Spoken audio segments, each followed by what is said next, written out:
ಚುನಾವಣೆ ಸಮೀಪದಲ್ಲೇ ಮೈತ್ರಿ ನಾಯಕರಿಗೆ ಬಿಗ್ ಶಾಕ್. ಮಂಡ್ಯದಲ್ಲಿ ಶತಾಯಗತಾಯ ಗೆಲ್ಲೇಬೇಕು ಅಂತೇಳಿ ಕಾಂಗ್ರೆಸ್ ರಣತಂತ್ರವನ್ನು ಹೂಡ್ತಾ ಇದೆ. ಒಂದು ಕಡೆ ಟಿಕೆಟ್ ಯಾರಿಗೆ ಅಂತ ಪ್ರಶ್ನೆ ಬರ್ತಿದ್ದಾಗ ಇಲ್ಲ, ಮಂಡ್ಯ JDSಗೆ ಹೋಗಿದೆ ಟಿಕೆಟು ಮೈತ್ರಿ ಕಡೆಯಿಂದ ಅಂತ ಬಂದ ಮೇಲೆ ಸೊ ಅಲ್ಲಿಗೆ ಸುಮಲತಾ ಅವರಿಗೆ ಟಿಕೆಟ್ ಸಿಗುವ ಚಾನ್ಸಸ್ ಬಹಳ ಕಡಿಮೆ ಆಯಿತು. ಇದೀಗ ಹೇಗಾದರೂ ಮಾಡಿ BJP ನಾಯಕರನ್ನ ಸೆಳೆಯಬೇಕು ಅಂತ ಹೇಳಿ ಕಾಂಗ್ರೆಸ್ ನಾಯಕರು ಟ್ರೈ ಮಾಡ್ತಾ ಇದ್ದಾರೆ. KC ನಾರಾಯಣಗೌಡರು ಈಗ ಕಾಂಗ್ರೆಸ್ ಪಕ್ಷಕ್ಕೆ ಸೇರ್ತಾರೆ ಅಂತ ಹೇಳಿ ಒಂದಷ್ಟು ಮಾತುಕತೆ ನಡೀತಾ ಇದೆ. ಚಲುವರಾಯಸ್ವಾಮಿ ಅವರು ಈ ಮಾತನ್ನು ಹೇಳಿರೋದು. ನಾರಾಯಣಗೌಡರು ಸೇರ್ತಾರೆ ಅನ್ನೋದು ನಿಜ, ಆದರೆ ಯಾವತ್ತು ಸೇರ್ತಾರೆ ಎನ್ನುವ ದಿನಾಂಕ ಮಾತ್ರ ಇನ್ನೂ ನಿಗದಿಯಾಗಿಲ್ಲ. ಶೀಘ್ರದಲ್ಲಿಯೇ ನಾರಾಯಣಗೌಡರು KR ಪೇಟೆ ಮುಖಂಡರು ಪಕ್ಷಕ್ಕೆ ಬರ್ತಾ ಇದ್ದಾರೆ, ಜಾಯಿನ್ ಆಗ್ತಾರೆ ಅವರು ಅಂತ ಹೇಳಿ ಮಂಡ್ಯದಲ್ಲಿ ಸಚಿವ ಚಲುವರಾಯಸ್ವಾಮಿ ಅವರು ಹೇಳಿಕೆಯನ್ನು ಕೊಟ್ಟಿದ್ದಾರೆ. ಸುಮಲತಾ ಅವರೊಂದಿಗೂ ಕೂಡ ನಾವು ಚೆನ್ನಾಗೇ ಇದ್ದೇವೆ ಅಂತ ಸಚಿವ ಮಾತನಾಡಿದ್ದಾರೆ. ಸುಮಲತಾ ಕಾಂಗ್ರೆಸ್ ಬೆಂಬಲಿಸುವ ಸುಳಿವೇನಾದರೂ ಸಚಿವರು ಕೊಡ್ತಾ ಇದ್ದಾರಾ ಗೊತ್ತಿಲ್ಲ.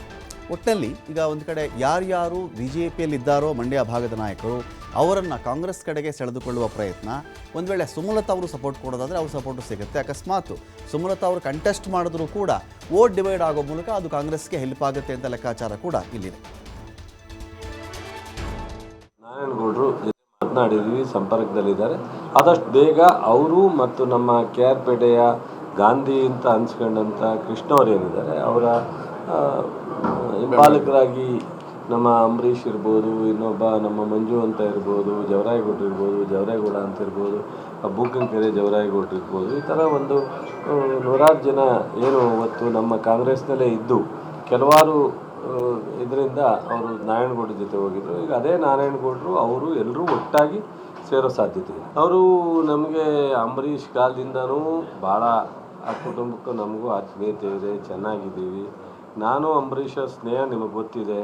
ರಾಜಕಾರಣಕ್ಕೆ ಇಲ್ಲಿ ಮೊದಲನೇ ಬಾರಿ ಲೋಕಸಭಾ ಸದಸ್ಯರಾಗಲಿಕ್ಕೆ ನಾವೆಲ್ಲ ಹುಡುಗರೇ ಹೆಚ್ಚಿನ ಕಾರಣರು ಜವಾಬ್ದಾರಿಗಳು. ಶಿವಾನಂದ್ ಇರ್ಬೋದು, ನಾನಿರ್ಬೋದು, ನಮ್ಮ ಪುಟ್ಟರಾಜ ಇರ್ಬೋದು, ನಮ್ಮ HV ರಾಮು ಇರ್ಬೋದು, ಜನತಾದಳದ ಅಧ್ಯಕ್ಷ ರಮೇಶ ಇರ್ಬೋದು, ನಾವೆಲ್ಲ ಅವತ್ತಿಂದನೂ ಅವ್ರು ಕಾಂಗ್ರೆಸ್ಗೆ ಹೋದಾಗ್ಲೂ ನಾವು ಜನತಾದಳದಲ್ಲಿ ಉಳಿದಾಗಲೂ ಸಂಬಂಧ ಇತ್ತು. ಮತ್ತು ನಾನು ಕಾಂಗ್ರೆಸ್ಗೆ ಹೋದಾಗಲೂ ಅದೇ ಸಂಬಂಧ ಇಟ್ಕೊಂಡಿದ್ದು. ನಾವಿಬ್ಬರು ಎದುರುಗಡೆ ನಿಂತ್ಕೊಂಡಾಗಲೂ ಅದೇ ವಿಶ್ವಾಸ ಇತ್ತು. ಹಾಗಾಗಿ ಅಂಬರೀಷ್ ಅವರ ಶ್ರೀಮತಿ ಸುಮಲತಾ ಅವ್ರ ಜೊತೆ ನಾವು ಒಂದು ಕುಟುಂಬದ ರೀತಿ ಸಂಬಂಧ ಇದೆ. ರಾಜಕಾರಣ ಸಂದರ್ಭಗಳು ಏನೇನಾಗ್ತವೆ ಅಂತ ಒಂದೊಂದು ಸಾರಿ ಹೇಳೋಕ್ಕಾಗಲ್ಲ. ವೈಯಕ್ತಿಕವಾದಂಥ ವಿಶ್ವಾಸ ಸಂಬಂಧದ ಬಗ್ಗೆ ಯಾವುದೇ ಥರದ ಡಿಫರೆನ್ಸ್ ಇಲ್ಲ. ರಾಮನಗರ ಜಿಲ್ಲೆಯಲ್ಲಿ 3 ಬಾರಿ ಮುಖ್ಯಮಂತ್ರಿ ಮಾಡಿದಂಥ ಜಿಲ್ಲೆ. ದೇವೇಗೌಡರನ್ನ ಮುಖ್ಯಮಂತ್ರಿ ಮಾಡಿದ್ರು, ಕುಮಾರಸ್ವಾಮಿನ 2 ಬಾರಿ ಮುಖ್ಯಮಂತ್ರಿ ಮಾಡಿದ್ರು. ಅಂಥ ಜಿಲ್ಲೆನೇ ತಿರಸ್ಕರಿಸಿ ಮಂಡ್ಯಕ್ಕೆ ಬರ್ತಾರಲ್ಲ ಸರ್, ನಿಮ್ಮ ಅಭಿಪ್ರಾಯ ಏನು ಅಂತ ಕೇಳಿದ್ರು. ನಾನು ಆ ವಿಚಾರಕ್ಕೆ ನನ್ನ ಸಂಬಂಧ ಇಲ್ಲಪ್ಪ. ಅದು ಎಲ್ಲ ಕರ್ಮಭೂಮಿ ನಂದೇ ಅಂತಾರೆ. ಮಧುಗಿರಿಗೆ ಹೋದ್ರು ಕರ್ಮಭೂಮಿ ಅಂತಾರೆ, ಚಿಕ್ಕಬಳ್ಳಾಪುರಕ್ಕೆ ಹೋದ್ರು ಕರ್ಮಭೂಮಿ ಅಂತಾರೆ, ಕೋಲಾರಕ್ಕೆ ಹೋದ್ರೆ ಇನ್ನೊಂದು ಥರ ಹೇಳ್ತಾರೆ, ಮೈಸೂರಿಗೆ ಹೋದ್ರೆ ಮತ್ತೊಂದು ಹೇಳ್ತಾರೆ, ನಾನು ಹುಟ್ಟಿದೂರು ಹಾಸನ ಅಂತ ಹೇಳ್ತಾರೆ, ಅಲ್ಲಿಂದ ಬಂದರೆ ಮಂಡ್ಯ ನನಗೆ ಮೊದಲನೇದೇ ನನ್ನ ಇದು ಅಂತಾರೆ. ಹೀಗಾಗಿ ತುಮಕೂರಿಗೆ ಹೋದರೆ ಅದೊಂದು ಕರ್ಮಭೂಮಿ ಅಂತಾರೆ. ಅವರು ಈಗ ನಾವು ಸಹ ಅವ್ರನ್ನ ಇಡೀ ರಾಷ್ಟ್ರದ ನಾಯಕತ್ವವನ್ನು ವಹಿಸ್ಕೊಂಡಿರ್ತಕ್ಕಂಥವ್ರು. ಆ ಕುಟುಂಬ ಒಬ್ಬ ರಾಷ್ಟ್ರ ನಾಯಕರ ಮಗ, ಮಾಜಿ ಪ್ರಧಾನಿ ಮಗ. ಸೊ ನಾನು ಅದ್ರ ಬಗ್ಗೆ ಯಾವತ್ತೂ ಈ ಜಿಲ್ಲೆಯಲ್ಲಿ ಬರ್ತಕ್ಕಂಥವ್ರಿಗೆ, ನಾಯಕರಾಗಿ ಬರೋರಿಗೆ ಅಥವಾ ಈ ರಾಜ್ಯ ಮಟ್ಟದ ನಾಯಕರಾಗಿ ಯಾರು ಯಾವ ಪಕ್ಷದಿಂದ ಬಂದು ಭಾಷಣ ಮಾಡ್ತೀವಿ ಅದು ಸ್ವಾಗತ. ಬಟ್ ಆದರೆ ಕ್ಯಾಂಡಿಡೇಟ್ ಆಗ್ತೀವಿ ಅಂತ ಅಂದಾಗ ಯಾರ್ಯಾರ ಅಭಿಪ್ರಾಯ ಏನಿರುತ್ತೆ ಅಂತ ನಾನು ಹೇಳೋಕ್ಕಾಗಲ್ಲ. 100ಕ್ಕೆ 100 ಮಂಡ್ಯ ಜನ ಭಾಳ ಸೂಕ್ಷ್ಮ, ಅಷ್ಟಂತೂ ಹೇಳ್ತೀವಿ. ಇವರು ಮಂಡ್ಯ ಜಿಲ್ಲೆ ಜನ ಭಾಳ ಬುದ್ಧಿವಂತರಿದ್ದಾರೆ. ಏನೋ ಒಂದು ಸಲ ನಂಬಿಕೆಯಿಂದ ಒಂದು ಹೆಜ್ಜೆ ಮುಂದೆ ಇಡ್ಬೋದು. ಎಲ್ಲ ಟೈಮ್ನಲ್ಲೂ ಮಂಡ್ಯ ಜಿಲ್ಲೆ ಜನ ತೀರ್ಮಾನ ತಗೋಬೇಕಾದ್ರೆ 1 ಅಲ್ಲ 10 ಸಲ ಯೋಚನೆ ಮಾಡ್ತಾರೆ. ನನಗೆ ಗಾಢವಾದಂಥ ನಂಬಿಕೆ ಇದೆ. ಡೀಟೇಲ್ಸ್ಕೊಳ್ಳಿಕ್ಕೆ ಇದೀಗ ಶಶಿಕುಮಾರ್ ಇದ್ದಾರೆ. ಶಶಿಕುಮಾರ್, ಯಾವೆಲ್ಲ ನಾಯಕರು ಮಂಡ್ಯ ಭಾಗದಿಂದ BJPಯ ನಾಯಕರುಗಳು ಕಾಂಗ್ರೆಸ್ಸನ್ನು ಸೇರುವಂಥ ಸುಳಿವನ್ನು ಇಲ್ಲಿ ಚಲುವರಾಯಸ್ವಾಮಿಯವರು ಕೊಡ್ತಾ ಇದ್ದಾರೆ? ಸುಮಲತಾ ಅವರ ಕಥೆ ಎಲ್ಲಿಗೆ ಬಂತು ಅಂತ? ರಮಕಾಂತ್, ಪ್ರಮುಖವಾಗಿ JDS ತೊರೆದು BJPಗೆ ಸೇರ್ಪಡೆಯಾಗಿದ್ದಂತ KC ನಾರಾಯಣಗೌಡರು, ಅದರಲ್ಲೂ ಕೂಡ BJP ಸರ್ಕಾರದಲ್ಲಿ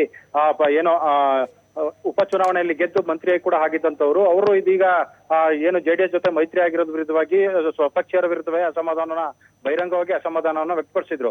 ಅವರೀಗ ಕಾಂಗ್ರೆಸ್ಗೆ ಸೇರ್ಪಡೆ ಆಗ್ತಾರೆ ಅನ್ನೋ ಚರ್ಚೆ ಕೂಡ ಶುರುವಾಗಿರ್ತಕ್ಕಂಥ. ಅದಕ್ಕೆ ಪುಷ್ಟಿ ನೀಡುವಂತೆ ಇವತ್ತು ಸಚಿವ ಚಲುವರಾಯಸ್ವಾಮಿ ಅವರು ಹೇಳಿರ್ತಕ್ಕಂಥ ಹೇಳಿಕೆ ಕೂಡ ಅದಕ್ಕೆ ಪುಷ್ಟಿ ನೀಡಿರ್ತಕ್ಕಂಥದ್ದು. ನಾರಾಯಣಗೌಡರು ಶೀಘ್ರದಲ್ಲೇ ಕಾಂಗ್ರೆಸ್ ಪಕ್ಷವನ್ನ ಸೇರ್ಪಡೆ ಆಗ್ತಾರೆ. ಅದು ಯಾವಾಗ ಅಂತ ಹೇಳಿ ಇನ್ನು ಕೂಡ ಅಂತಿಮವಾಗೋದಿಲ್ಲ. ಯಾಕಂತ ಹೇಳಿದ್ರೆ ದಿನಾಂಕ ನಿಗದಿ ಆದ್ಮೇಲೆ ಅದು ಯಾವತ್ತು ಅಂತ ಹೇಳಿ ನಾನು ಹೇಳ್ತೇನೆ. ಆದ್ರೆ ನಾರಾಯಣಗೌಡರು ಒಬ್ಬರೇ ಎಲ್ಲ ಆ ಭಾಗದ ಕೇರ್ಪೇಟೆ ಭಾಗದ ಅವರ ಅಪಾರ ಬೆಂಬಲಿಗರು ಕೂಡ ಆ ಕಾಂಗ್ರೆಸ್ ಪಕ್ಷವನ್ನ ಸೇರ್ಪಡೆ ಆಗ್ತಿದ್ದಾರೆ ಅನ್ನೋ ಒಂದು ಸುಳಿವನ್ನ ಕೊಟ್ಟಿರ್ತಕ್ಕಂಥದ್ದು. ಈಗಾಗಲೇ ಏನು ಮಾಜಿ ಮುಖ್ಯಮಂತ್ರಿ ಕುಮಾರಸ್ವಾಮಿ ಅವರು ಮಂಡ್ಯದಿಂದ ಮೈತ್ರಿ ಅಭ್ಯರ್ಥಿಯಾಗಿ ಸ್ಪರ್ಧಿಸೋದು ಬಹುತೇಕ ಫಿಕ್ಸ್ ಆಗ್ತಿದ್ದಂತೆ ಕಾಂಗ್ರೆಸ್ ಕೂಡ ಎಲ್ಲಾ ರೀತಿಯಲ್ಲೂ ಕೂಡ ಅಲರ್ಟ್ ಆಗ್ತಾ ಇರ್ತಕ್ಕಂಥದ್ದು. ಅದರಲ್ಲೂ ಕೂಡ ಇತ್ತೀಚೆಗೆ ಏನು MLC ಆಗಿರ್ತಕ್ಕಂಥ ಮರಿತಿಬ್ಬೇಗೌಡರು ತಮ್ಮ ಸ್ಥಾನಕ್ಕೆ ರಾಜೀನಾಮೆಯನ್ನ ಕೊಟ್ಟು ಕಾಂಗ್ರೆಸ್ ಕೂಡ ಸೇರ್ಪಡೆ ಆಗಿದ್ರು. ಅಷ್ಟೇ ಅಲ್ಲ, ಮಾಜಿ MLC ಆಗಿರ್ತಂತ ಅಪ್ಪಾಜಿ ಗೌಡರು ಕೂಡ ಕಾಂಗ್ರೆಸ್ ಸೇರ್ಪಡೆ ಆಗಿದ್ರು. ಇದೀಗ ನಾರಾಯಣಗೌಡರ ಸರದಿ ಕೂಡ ಆಗಿರ್ತಕ್ಕಂಥದ್ದು. ಅದ್ರ ಜೊತೆಗೆ ಏನಾದ್ರೂ ಮಾಡಿ ಮಂಡ್ಯದಲ್ಲಿ ಕುಮಾರಸ್ವಾಮಿ ಅವ್ರನ್ನ ಕಟ್ಟೆ ಹಾಕ್ಲಿಕ್ಕೆ ಏನೆಲ್ಲ ರಣತಂತ್ರವನ್ನ ಮಾಡ್ಬೇಕು ಅದೆಲ್ಲ ರಣತಂತ್ರವನ್ನು ಕೂಡ ಒಂದೊಂದಾಗಿ ಕಾಂಗ್ರೆಸ್ಸಿಗರು ಮಾಡ್ತಾ ಇರ್ತಕ್ಕಂಥದ್ದು.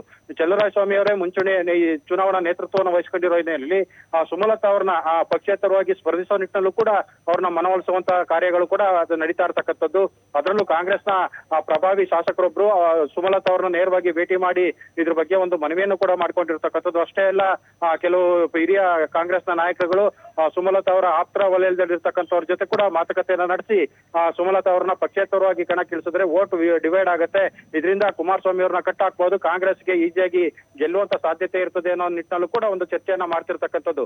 ಅದಕ್ಕೆ ಸಕಾರಾತ್ಮಕವಾಗಿ ಏನಾದ್ರೂ ಸುಮಲತಾ ಅವರು ಒಪ್ಪಿದ್ದೇ ಆದಂತಹ ಸಂದರ್ಭದಲ್ಲಿ ಮತ್ತೆ ಸ್ವಾಭಿಮಾನದ ಹೆಸರಿನಲ್ಲಿ ಸಂಸದೆ ಸುಮಲತಾ ಅಂಬರೀಶ್ ಅವರು ಪಕ್ಷೇತರ ಅಭ್ಯರ್ಥಿಯಾಗಿ ಸ್ವತಂತ್ರವಾಗಿ ಕಣಕ್ಕಿಳಿಯುವಂತದ್ದು ನಿಚ್ಚಳವಾಗಿರ್ತಕ್ಕಂಥದ್ದು. ಹೀಗಾಗಿ ಅವರ ಆಪ್ತ ವಲಯದವರು ಏನೆಲ್ಲ ಮಾಹಿತಿಯನ್ನ ಕೊಡ್ತಾರೆ ಅನ್ನೋದನ್ನ ಕಾದ್ ನೋಡ್ಬೇಕಾಗಿರ್ತಕ್ಕಂಥದ್ದು. ಆದ್ರೆ ಚಲುವರಾಯಸ್ವಾಮಿ ಅವರು ಮಾತ್ರ ನಾವು ಹಿಂದಿನಿಂದಲೂ ಕೂಡ ಅಂಬರೀಶ್ ಅವರ ಕಾಲದಿಂದಲೂ ಕೂಡ ನಾವು ಅವರ ಸಂಬಂಧ ಚೆನ್ನಾಗಿದೆ, ಹಾಗಾಗಿ ಅವ್ರನ್ನೇನು ನಾನು ಚುನಾವಣೆಗೆ ಸ್ಪರ್ಧೆ ಮಾಡಿ ಅಂತ ಹೇಳಿ ನಾನು ಯಾವತ್ತೂ ಕೂಡ ಬೆಂಬಲ ಕೊಡಿ ಅಂತಾನು ನಾನು ಕೇಳೋದಿಲ್ಲ. ಆದ್ರೆ ಬೆಂಬಲ ಕೊಡುವಂತವ್ರು ಯಾರೇ ಆದ್ರೂ ಕೂಡ ನಮಗೆ ಪ್ರತಿಯೊಂದು ಓಟ್ಗಳು ಕೂಡ ಮುಖ್ಯ ಆಗ್ತದೆ. ಹಾಗಾಗಿ ಯಾರೇ ಬೆಂಬಲ ಕೊಟ್ಟರು ಅದನ್ನ ನಾವು ಬೇಡ ಅನ್ನೋದಿಲ್ಲ ಅನ್ನೋ ಒಂದು ಸುಳಿವನ್ನ ಕೂಡ ಕೊಟ್ಟಿರ್ತಕ್ಕಂಥದ್ದು. ಹೀಗಾಗಿ ಸುಮಲತಾ ಅಂಬರೀಶ್ ಅವರ ನಡೆ ಏನಾಗಿರುತ್ತೆ ಅನ್ನೋದೇ ಸಾಕಷ್ಟು ಕುತೂಹಲ ಮತ್ತೆ ಚರ್ಚೆಗೂ ಕೂಡ ಗ್ರಾಸವಾಗಿರ್ತಕ್ಕಂಥದ್ದು. Ramakant, thank you Shashikumar.